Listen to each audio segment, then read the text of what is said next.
আপনাকে দিয়ে একটু শুরু করি।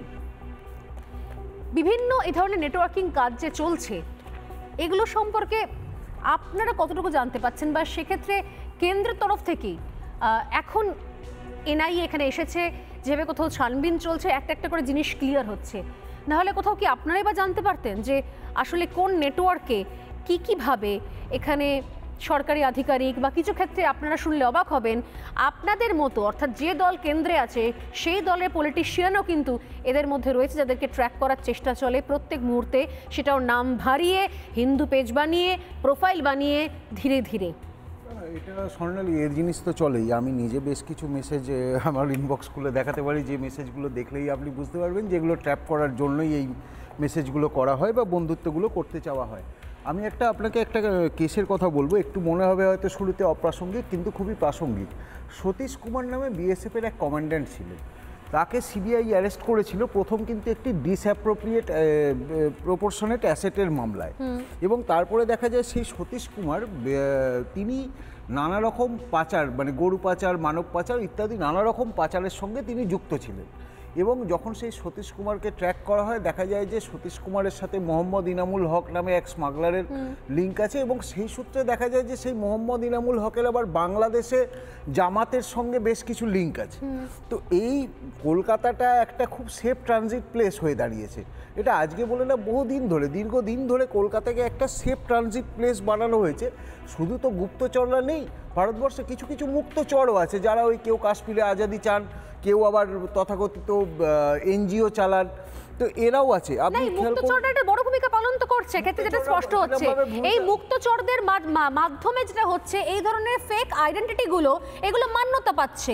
মানে বাংলাদেশ থেকে আসা কোনো সাবিনা সেই মুক্তচরদের, অর্থাৎ আপনি যেটা বলছেন যে ওপেনলি যারা পাকিস্তানকে সাপোর্ট করে, যারা দেখায় যে তারা বিশাল বড় কিছু সেকুলার মানসিকতা নিয়ে চলছে, একটা বিশাল দেশ দশ নাকি পাল্টে দেবে, তাদের সঙ্গে এদের অ্যাসোসিয়েশন কোনো না কোনোভাবে হয়ে যেতে পারে, বা তাদের অ্যাসোসিয়েশন এটা চলে যেতে পারে, সাবিনা হয়ে যেতে পারে, সবরি বা সরবরি, তারপরে তার অন্য রকমের কোনো ব্যক্তি পরিচয় খুঁজে বার করতে চলেই আসতে পারে। বিরাটিতে বসে এক ব্যক্তি আজাদ খান, তিনি জাল আধার কার্ড, জাল পাসপোর্ট বানাচ্ছিলেন। আমাকে বিশ্বাস করতে হবে যে এটা স্থানীয় পুলিশ বা স্থানীয় আইবি তারা জানতো না, একদম অসম্ভব। তারা অবশ্যই জানতো, এবং সব জেনেও তারা হতে দিচ্ছিল। যখন খাগড়াগড় কাণ্ড হলো, খেয়াল করুন, প্রথমটা কিন্তু খাগড়াগড় কাণ্ডকে ধামাচাপা দেওয়ার সরকারের পক্ষ থেকে একটা প্রবল প্রচেষ্টা হয়েছিল, যে না ওখানে গ্যাস সিলিন্ডার বিস্ফোরণ হয়েছে, এমনি বোমা বিস্ফোরণ হয়েছে। সিদ্দিকুল্লাহ চৌধুরী, তিনি মন্ত্রী, তিনি বর্ধমানে গিয়ে মিটিং করলেন যে খাগড়াগড় কাণ্ডে একটা সম্প্রদায়কে বদনাম করার চেষ্টা করা হচ্ছে। কিন্তু তারপরে দেখা গেল যে রাজ্য পুলিশের এসটিএফি খাগড়াগড়ের একটা বিশাল নেটওয়ার্ক বেরোলো, যারা জামাতুল মুজাহিদিন বাংলাদেশ, আনসারুল্লাহ বাংলা এবং জামাতুল মুজাহিদিন বাংলা। জামাতুল মুজাহিদিন বাংলা কেন? কারণ তাদের লক্ষ্যটা শুধুমাত্র বাংলাদেশ না, তাদের লক্ষ্য পশ্চিমবাংলাও, দুই বাংলা নিয়ে বাংলা। এবং তারা দেখা গেল ধরা পড়ছে, কেউ গিয়ে হয়তো পশ্চিমবাংলায় আধার কার্ড বানিয়ে ব্যাঙ্গালোরে গিয়ে রাজমিস্ত্রির কাজ করছে, কেউ চেন্নাইতে হোটেলে কাজ করছে।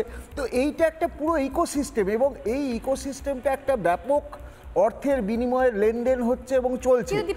এই ইকোসিস্টেম তো তবু আমরা কম বেশি জানি, কিন্তু আজকে যে ইকোসিস্টেমের সন্ধান পাওয়া যাচ্ছে, এই ইকোসিস্টেম সত্যি সত্যি ধারণার বাইরে। আপনি বলেন যে আপনাদের কাছে বিভিন্ন সময়তে আসে, এ ধরনের মেসেঞ্জারে আসে, অনেক আপনারাও বুঝতে পারেন, কিছু কিছু ক্ষেত্রে সাবধান হয়ে যান, ট্র্যাক করার চেষ্টা চলে। আমি বলছি যে টার্গেটের জায়গাতে কি দেখো কি সুন্দরভাবে, আমি আসবো দীপাঞ্জন বাবু, এখানে আপনার কাছে আসবো, কি অসাধারণ। নানা ধরনের কন্টেন্ট দেখার জন্য লাইক করুন, শেয়ার করুন আমাদের ফেসবুক পেজ, সাবস্ক্রাইব করুন আমাদের ইউটিউব চ্যানেল। পাশাপাশি অন্যান্য ব্রেকিং নিউজের জন্য অবশ্যই চোখ রাখুন রিপাবলিক বাংলায়।